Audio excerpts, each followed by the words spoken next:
In the winter of 304 AD, in the Roman city of Emerita Augusta, what we now know as Mérida, Spain, the air was sharp with cold, the kind of cold that seeps into marble and makes even stone feel brittle.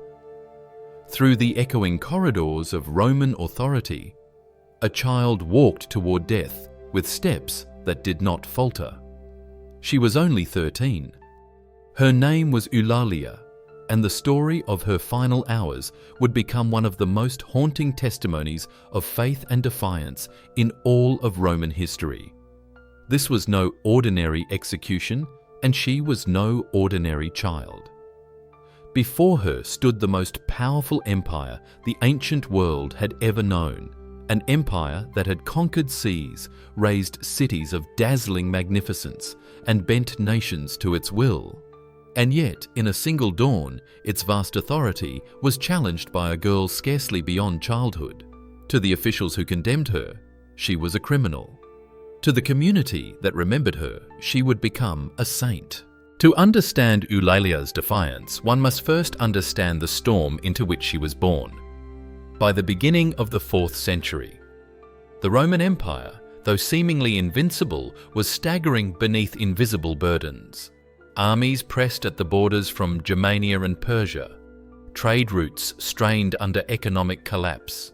Plague and famine whispered of divine anger. The old gods, Jupiter and Mars, Minerva and Venus, seemed to many to have grown silent. Emperor Diocletian, who had risen from obscurity to command the empire, believed he knew the cause. Rome, he thought, had abandoned the very gods who had made it great. And worse, new sects were growing in number, sects that mocked Rome's sacred traditions, that refused to sacrifice to the emperor's genius or to honor the pantheon that had once brought victory. Christianity, barely 3 centuries old, was no longer a hidden cult in back alleys and private houses. It was spreading into the villas of aristocrats, the ranks of soldiers, the homes of merchants. To Diocletian, this was not mere superstition. It was a disease eating at the empire's soul. On February 24th, 303 AD, Diocletian struck back. His first edict against Christians ordered churches razed to the ground, scriptures consigned to the flames, property confiscated. Those in public office or military command faced an ultimatum: sacrifice to the gods or lose everything. It was the beginning of what would be remembered as the Great Persecution, the most systematic attempt Rome ever made to erase Christianity from its dominion. The edict spread swiftly along the empire's networks of power, reaching the prosperous city of Emerita Augusta. To outsiders, this provincial capital of Lusitania gleamed like a miniature Rome. Its amphitheatre could seat 15,000 spectators. Aqueducts carried streams of water to marble baths. Its streets were lined with temples and villas decorated in mosaics. Veterans of Augustus's legions had once settled here, bringing Roman order to the western edges of Hispania. Yet within its walls, another order had quietly taken root. Christianity thrived in hidden corners of Emerita Augusta, whispered in prayers over bread and wine shared between slaves and masters, sung in hymns behind shuttered doors. To the city's elites, it was a dangerous curiosity. To families like Eulalia's, it was a secret devotion one carried at great risk. And into this world of contradiction, a city both Roman and restless of faith, both fragile and unstoppable, Eulalia was born.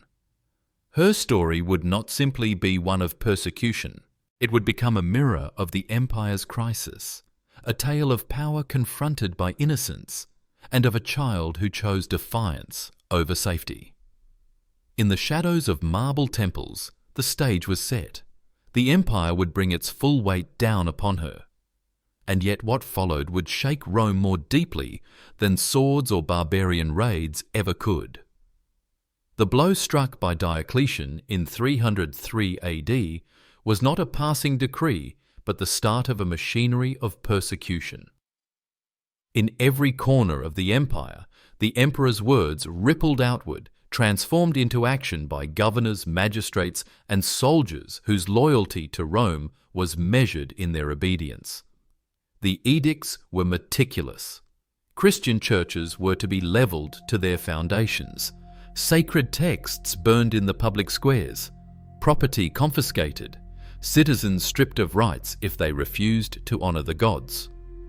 One innovation made this campaign especially chilling. Citizens were required to obtain libelli certificates proving they had performed the proper sacrifices. These slips of papyrus became passports to safety. Without one, a person was branded an enemy of Rome. The empire had created not just persecution, but bureaucracy. To live, Christians had to compromise or learn to forge. And all around them, neighbours, colleagues, and even family members became informants feeding names into the system. When the decree reached Emerita Augusta, it was received not as distant politics, but as an immediate command. The city was no backwater. It was the jewel of Lusitania, its wide avenues lined with colonnades, its amphitheatre alive with shouts of gladiators, its aqueducts arching across the plains. From the bridge across the Guadiana River to the temple of Diana Emerita, Augusta proclaimed itself a child of Rome's greatness. Yet beneath this grandeur, tension simmered. For generations, the city had been built on veterans, legionaries, rewarded with land and wealth for their service. They brought Roman gods and Roman law shaping Emerita into a mirror of the capital itself. But as trade expanded and households filled with slaves from across the empire, new ideas seeped in. Christianity, though officially despised, found quiet footholds in aristocratic villas and humble workshops alike. In some homes, masters and slaves shared the forbidden meal of bread and wine, bound by loyalty to Christ rather than Caesar. This spread was not without risk. To refuse sacrifice to Jupiter was not merely irreligion, it was treason. Roman religion was inseparable from politics, from the very definition of what it meant to be a citizen. To deny the gods was to deny Rome. Yet as the first edict reached Lusitania, Christians in Emerita responded with a range of strategies. Some fled into the countryside, carrying their scriptures into caves and vineyards. Others outwardly conformed, touching incense with fingers crossed in hidden defiance, while keeping their faith alive in whispers. Still others prepared for martyrdom, believing that witness in death was the truest expression of life in Christ. The local governor, Dacian, as the Christian sources name him, executed his orders with precision. He commanded public sacrifices, posted guards to demolish house churches, and ordered arrests of known leaders. Citizens were summoned to the forum to perform their loyalty rituals before the image of the emperor. Those who hesitated were noted. Those who refused were imprisoned. In this atmosphere of dread, a young girl was watching. Eulalia, barely into adolescence, saw her city transformed, neighbours turning silent families, disappearing overnight, the forum thick with smoke from offerings to Jupiter. For her parents, the plan was simple: hide their outspoken daughter until the storm passed, as storms in Rome always eventually did. But for Eulalia, each day of hiding meant betrayal. It was here in this gilded city, trembling under imperial command, that her fate would take shape. While Emerita Augusta bowed its head to survive, one child would decide that silence was impossible. Eulalia was born around the year 290 AD into a household that stood at the uneasy intersection of privilege and secrecy. Her family lived in comfort, their villa surrounded by olive groves and vineyards that testified to wealth and Roman status. Yet behind the mosaics and polished marble floors, another reality lingered. They were Christians, quiet ones, careful ones who practiced devotion in whispers and shadows. Her parents' names have not survived history, but their dilemma has. Outwardly, they played their roles as loyal Roman citizens, observing festivals, keeping silence when sacrifices were offered. Inwardly, they nurtured a faith that the empire had declared illegal. To raise a child in such a world was to live constantly in tension, balancing loyalty to Christ against loyalty to Caesar. From the start, Eulalia was not like other children. Ancient sources, especially the poet Prudentius, who would later sing her story, describe her as bright, restless, and fiery of spirit. Her education was double-edged. She read the classics, Virgil, Homer. The lessons every Roman youth was expected to master. But she also read the forbidden scriptures whispered through generations, copied in secret, guarded as treasures greater than gold. This dual education gave her something dangerous, the language of Rome and the conviction of Christ. Where other children learned caution, Eulalia learned confrontation. When her peers rehearsed hymns to Jupiter, she mocked the adulterous god. When festivals filled the city streets with incense, she refused to join, scornful of prayers she saw as empty. In a society where conformity was survival, Eulalia was reckless, even defiant. Her parents saw the danger. A single outburst, a single overheard word could doom not just Eulalia, but the entire household. They tried to temper her zeal, encouraging private devotion instead of public defiance. They gave her tasks of charity, caring for the poor, bringing food to slaves, visiting those who suffered. But the fire within her was not so easily contained. In Emerita, Augusta Christianity had already taken root in unexpected places. Aristocratic women were known to host secret gatherings in their homes. Slaves carried the faith from one villa to another. Merchants returning from Gaul brought news of bishops and martyrs. Eulalia, though still a child, absorbed all of it.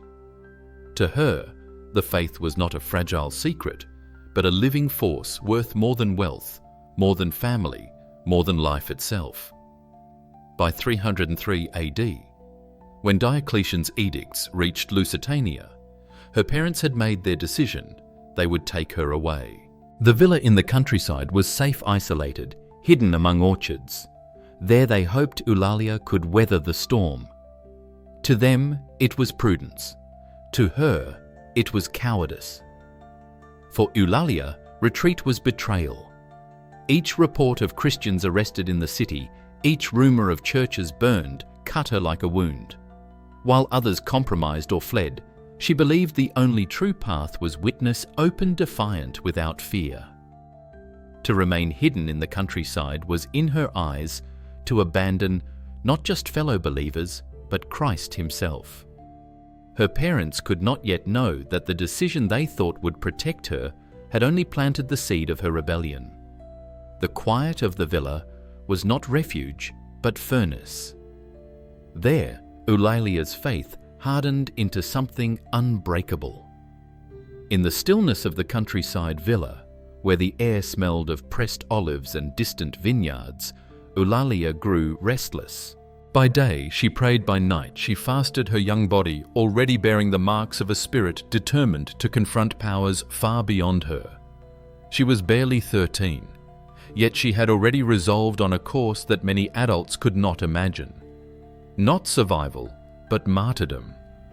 To her parents, hiding in the villa was wisdom. To Eulalia, it was betrayal. She saw the smoke rising from Emerita Augusta temples filled with incense. Christians dragged before tribunals, and her heart burned with impatience.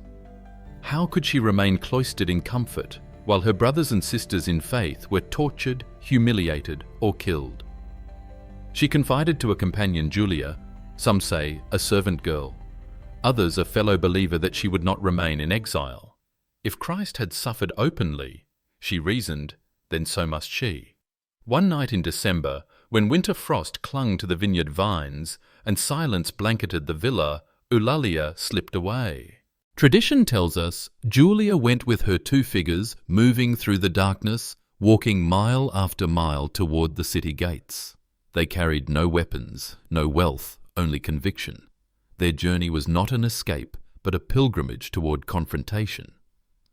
By dawn, Emerita Augusta rose before them, its temples and basilicas glowing in the first light. The city was already stirring, merchants arranging stalls, magistrates hurrying toward the forum, citizens preparing for the day's rituals. Into this ordered Roman morning walked two girls, one of them intent on challenging the empire itself. Ulalia went straight to the heart of power, the forum. Here stood the tribunal of Governor Dacian, draped in marble authority, flanked by statues of Jupiter and the emperor. Before soldiers, officials, and curious onlookers, the child demanded an audience. The crowd, at first amused, soon grew silent as her voice carried across the square. What she spoke was nothing less than rebellion. She denounced the gods of Rome as demons, mocked Jupiter as a tyrant, scorned the emperor as a servant of Satan. The words were not childish defiance, but a declaration of war against everything the forum represented. People who had come to witness ordinary legal proceedings found themselves staring at a spectacle far more dangerous, a child tearing down Rome's sacred order with words alone. For a moment, silence reigned. Even hardened soldiers shifted uneasily. The empire, accustomed to breaking rebels with the sword, now faced a challenge from a girl scarcely taller than their shields. And she showed no fear. Ancient accounts tell us that the crowd wavered between outrage and awe. Some muttered that she was mad. Others felt the first stirrings of unease. A child's voice was not supposed to carry such power. Yet Eulalia's did. She was no longer simply a girl of 13. She was something larger, a living defiance, daring Rome to answer. Her parents, sleeping still in the countryside, believed her safe. But Eulalia had chosen her destiny, and it led her straight into the tribunal's gaze. The battle she had sought was about to begin. Governor Dacian was no stranger to rebellion. He had overseen executions before, had watched hardened men beg for mercy or collapse in fear, but nothing in his experience prepared him for Eulalia. Before him stood a child, her hair still unmarked by age, her voice ringing not with hesitation, but with fire. She did not plead. She accused. And every word she spoke undermined the sacred order Rome had built. At first, Dacian tried reason. He reminded her of her youth, of the life ahead, marriage, wealth, family. He offered her not punishment but reward if she would simply honor the gods. Some sources say he tried to make the act almost trivial, a pinch of incense, a gesture at the altar, words that need not be believed. Many Christians had accepted such compromises, touching incense with their hands while keeping Christ in their hearts. But Eulalia was different. When persuasion failed, Dacian attempted to intimidate. Soldiers stood ready, their armor gleaming, their whips and hooks close at hand. He warned her of what awaited if she persisted, tortures that could break even the strongest. Yet Eulalia did not tremble. With sudden fury, she struck the altar, scattering incense across the marble floor. She spat toward the image of the emperor, an act of sacrilege so brazen that even the crowd gasped. In that instant, she was no longer merely defiant. She was a direct challenge to the authority of Caesar himself. Roman law left little ambiguity. Such acts demanded swift punishment. And yet Dacian hesitated. To execute a child from a prominent family risked scandal. To pardon her risked appearing weak. Worse, he knew martyrs were dangerous. Rome had tried before to silence Christians through violence, only to watch their blood become seeds for a movement that refused to die. So he chose delay. He ordered Eulalia imprisoned, hoping time would soften her resolve, or that her parents might intervene, begging their daughter to yield. Perhaps a night in chains, surrounded by criminals, would remind her that she was still only a child. Perhaps the hunger and darkness of prison would cool her fire. But as Eulalia was led away, chains clinking softly against the marble floor, the crowd murmured uneasily. Some mocked her as a foolish child. Others whispered admiration. And some, though they dared not say it aloud, wondered if they had just witnessed a power greater than Rome's. For Dacian, the dilemma was only beginning. He had placed Eulalia in a cell to be forgotten until morning. Yet, by the next day, her defiance would spread beyond the walls of the prison, beyond the governor's control, into the heart of the city itself. The governor had sought to avoid creating a martyr. But already, without realizing it, he had set the stage for one. The cell into which Eulalia was thrown was not built for comfort. Roman prisons were not places of sentence, but of waiting stone chambers beneath the earth-damp rank with the smell of sweat and rot. Chains clinked against walls where men and women awaited judgment or death. Rats skittered in the corners, darkness pressed against the skin like another layer of chains. For most, such a place crushed hope. For Eulalia, it became a sanctuary. She was only 13, yet she carried herself as though the filth and stench could not touch her. When others fell silent in despair, she began to sing. Christian sources tell us her voice rose in hymns, carrying through the corridors. Guards shifted uneasily. Prisoners hardened by suffering turned their heads to listen. Some whispered prayers with her, their faith rekindled by the courage of a child who should have been weeping, but instead filled the dark with defiance. We cannot know exactly what words she sang, whether psalms remembered from hidden gatherings or hymns learned at her parents' side. But the effect was undeniable. Where Rome had intended to break her spirit, she became instead a source of strength for others. Word travelled quickly through the city. Prison guards were not immune to gossip. Their whispers reached the forum by morning. By dawn, Emerita Augusta stirred with anticipation. Citizens crowded the streets leading to the tribunal. Some came out of curiosity, eager for spectacle. Others out of dread, fearing the dishonour that might follow if Rome faltered before a child. Among the city's hidden Christians, a current of hope flickered. Perhaps they thought her defiance was not madness, but destiny. Meanwhile, in the silence of her cell, Eulalia prayed. The sources say she neither begged nor bargained. She did not ask for escape. Instead, she asked for strength to endure what was to come. To her, the chains were not bonds, but emblems of loyalty, proof that she was walking in the steps of Christ himself. For Dacian, the night was different. He had hoped the imprisonment would cool the fire in her, or that her parents might plead for leniency. But as reports reached him of her singing of prisoners, moved to tears of guards unsettled, he realized his problem had grown. What had begun as a child's rebellion was becoming a public crisis. Morning would bring the tribunal again. The forum would fill with onlookers, and the girl would stand once more before him. He could not ignore her, nor could he easily silence her.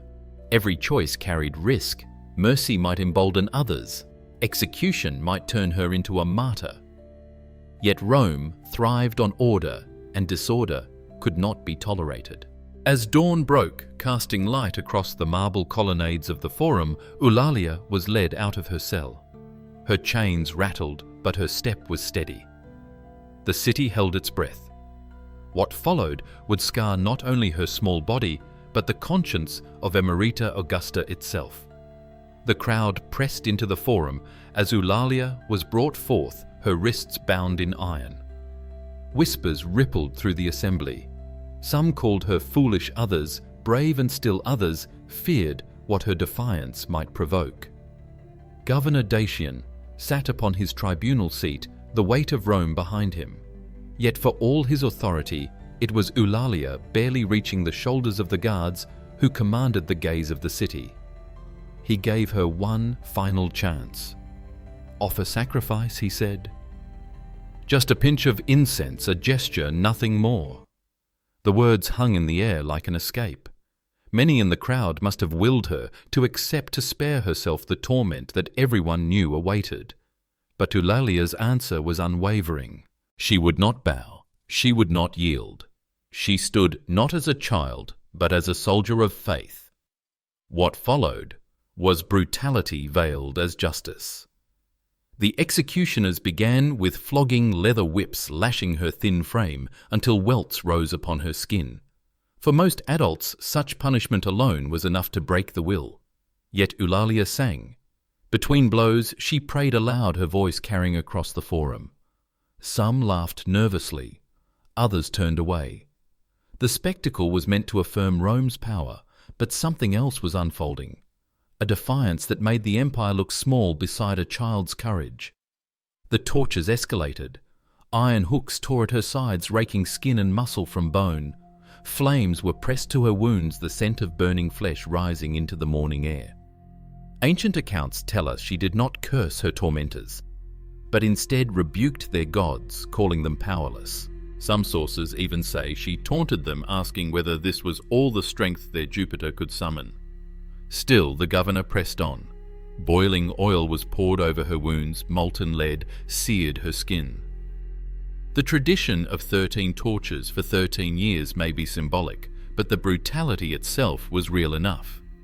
To torture a child so relentlessly was meant not just to punish her, but to terrify every Christian watching. Yet the effect was the opposite. The crowd grew restless. Mothers wept openly. Hardened soldiers averted their eyes. The spectacle was backfiring. And then came a pause. Exhaustion stilled the executioners, or perhaps Dacian sought once more to end the ordeal without creating a martyr. He asked her again to recant, to save her life, with a single gesture of obedience. But Eulalia, bleeding and scorched, stood firm. Her lips moved in prayer, her voice hoarse but steady, declaring the weakness of earthly power before the eternity of God. It was the inversion Rome feared most. Power was supposed to belong to governors, emperors, and armies. Yet here, it was undone by a child in chains. Torture, instead of silencing her, had become her pulpit. Every blow turned her suffering into testimony. The governor could hesitate no longer. If mercy could not bend her and torture could not break her, only death remained. The order was given. Fire would finish what whips and hooks could not. The pyre was prepared in the forum. The city, silent, now braced itself for the final act. The pyre was built in the heart of the forum, where all could see. Logs were stacked high, doused with oil, ready to consume a child whose crime was refusing to kneel. For Rome, it was meant to be the ultimate display of authority, fire cleansing, defiance, fear binding the living into obedience. But as Eulalia was led forward, the air itself seemed to change. Her body bore the marks of every torment, scourges, hooks, fire, oil. Yet she walked without stumbling, as though her spirit carried her where her frail flesh could not. The crowd, once eager for spectacle, stood hushed. Some clenched their jaws in pity. Others crossed themselves in secret. Soldiers, who had broken men twice her size, shifted uneasily beneath their helmets. When the flames were lit, tongues of fire curled around the wood, climbing toward her. Smoke billowed upward, choking the air. And then, according to the earliest Christian accounts, something extraordinary occurred. Witnesses swore that as the fire reached her lips, a dove rose from her mouth, white against the black smoke, soaring upward as if carrying her soul to heaven. Moments later, snow began to fall out of a clear December sky, soft flakes settling on her burned body, veiling her in white. To Roman officials, these were no miracles, only coincidence or invention. Yet to the people gathered there, the message was undeniable. Rome had tried to destroy her, but heaven itself had claimed her. The pyre meant to erase her had instead transformed her into a symbol no fire could consume. When the flames died, the faithful risked their lives to gather her remains. They carried her charred body away, not as refuse, but as relic. Flowers were laid where the pyre had stood. Prayers whispered in the shadows. Already she was no longer Eulalia the criminal, but Eulalia the martyr. For Governor Dacian, the execution may have seemed a success on paper. He had eliminated a defiant Christian, reported order restored. Yet in truth, he had failed. Martyrs do not silence movements, they ignite them. And Eulalia's death was tinder to a flame that no decree could extinguish. News of her martyrdom spread quickly through Emerita Augusta, then along roads and trade routes that bound the empire together. In an age before printing presses, before mass communication, her story travelled with astonishing speed. Within weeks, it was being told in distant communities, embellished with miracles carried on the lips of believers who found in her defiance the courage to endure their own trials. The dove, the snow, the child who mocked Rome's gods. These images spread as swiftly as soldiers could march, transforming horror into hope. Rome had sought to terrify its subjects into obedience. Instead, it had created a saint whose story would outlive the empire itself. The day Eulalia died, her story began to live. What should have been a forgotten provincial execution quickly became a legend carried across Hispania and beyond. Within days, Christians whispered her name in prayer. Within weeks, travellers carried her tale along Roman roads, and within months, the child martyr of Emerita Augusta was spoken of in churches from Gaul to Africa. In a world without printing presses or chronicles, such rapid spread was extraordinary. It reveals how deeply her death resonated with a persecuted faith. To Christians hiding in catacombs, she was proof that even the weakest in Rome's eyes, a child could defy Caesar. To those wavering in fear, she was a model of courage that put their own hesitation to shame. Her martyrdom was not simply remembered, it was proclaimed. By the end of the 4th century, the poet Prudentius immortalized her in his hymns, shaping how generations would remember her. His verses painted her not just as a victim, but as a heroine whose innocence magnified her defiance. Through his words, Eulalia became an archetype, the virgin martyr pure in body, unbroken in spirit, crowned in heaven. The hymns were sung in churches for centuries, ensuring her story was not confined to dusty manuscripts, but lived in the rhythm of worship itself. Her grave in Merida became a shrine. Christians risked their safety to leave flowers, prayers, and tokens at the site. In time, as Christianity gained imperial favor, that simple grave was crowned with a basilica. Pilgrims journeyed to it from across Hispania, and the city itself began to reshape its identity around her memory. The very place where she had been condemned became the heart of her cult, and then history itself shifted. Barely a decade after her martyrdom, Emperor Constantine issued the Edict of Milan in 313 AD, granting Christianity legal status across the empire. The persecution that had claimed Eulalia's life was brought to an end. Within a single generation, the empire that had killed her now honored the faith she died for. By 380 AD, Christianity was Rome's official religion. The irony could not have been sharper. The gods for whom Eulalia had been burned were abandoned, their temples left to crumble or transformed into churches. The governor who condemned her vanished into obscurity, remembered only as a villain in Christian memory, and Eulalia herself, once dragged through the streets as a criminal, was venerated as a saint. Her cult spread far beyond Merida. In Barcelona, a second tradition claimed her as patroness, perhaps merging her story with that of another martyr, perhaps multiplying her presence to meet the needs of different communities. In Bordeaux, in Gaul, churches were raised in her honor. Across Europe, her feast day on December 10th became an occasion of remembrance, her name invoked as a protector of the young and a defender of the faithful. The child who once defied Rome in a single forum now stood in mosaics and statues across Christendom. Her story had outgrown its provincial origins and become universal.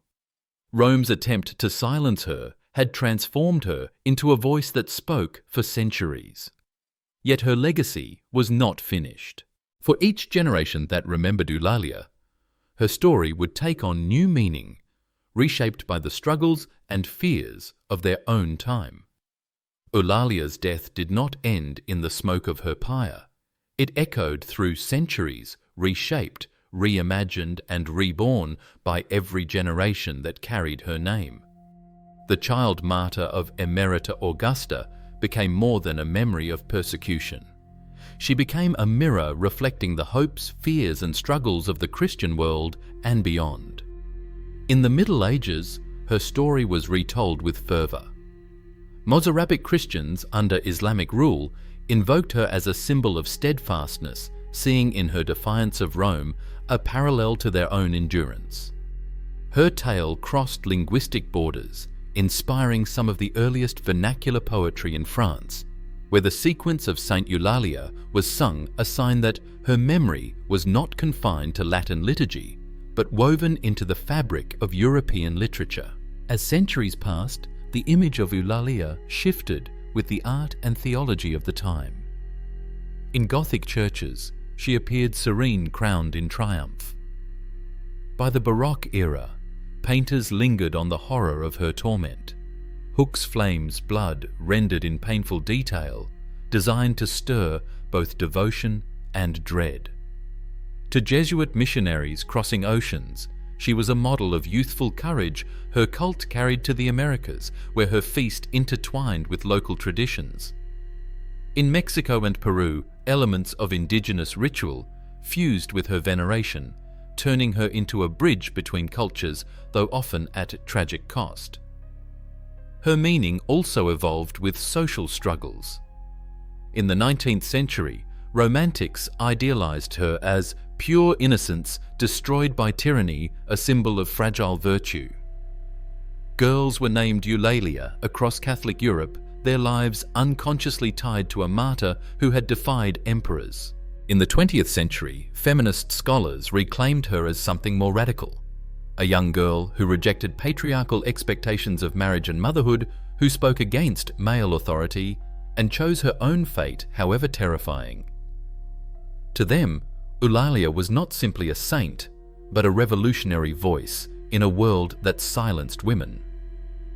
Modern historians have stripped back layers of legend, asking what truly happened in Merida in 304 AD. Was every torture literal? Did snow truly fall, or a dove rise from her mouth? Perhaps not. Yet the essence remains. A Christian girl was executed for defying the most powerful empire of her time, and her death transformed a community. The miraculous details, whether fact or fiction, reveal not deception, but the deep need of human memory to find meaning in suffering. Today, Eulalia's legacy endures in ways both sacred and secular. Her basilica in Merida still draws pilgrims, her feast still marked with processions and song. Yet she also speaks to wider audiences, to human rights advocates, who see in her story the enduring struggle for freedom of conscience. To psychologists who ponder the will of a child who chose principle over survival. To artists and writers who find in her tale the eternal themes of innocence, power, and resistance. And still the image lingers, a dove rising from the flames, a child's voice silencing an empire. Whether miracle or metaphor, it remains a symbol of transformation. For some, it is proof of heaven. For others, it is simply the enduring truth that even in the face of overwhelming power, courage can transfigure tragedy into triumph. Eulalia's story forces us to ask questions that remain unsettling. Is there anything worth dying for? More haunting still, is there anything worth a child dying for? In an age that treasures survival above all, her choice shocks us. Yet perhaps that shock is her greatest legacy, to remind us that conviction, however fragile its vessel, can outlast empires. The girl who defied Rome has never been silenced. She lives in song, in stone, in story, in every whisper of resistance that refuses to bow before injustice. and whether we see her as saint symbol or child Eulalia endures.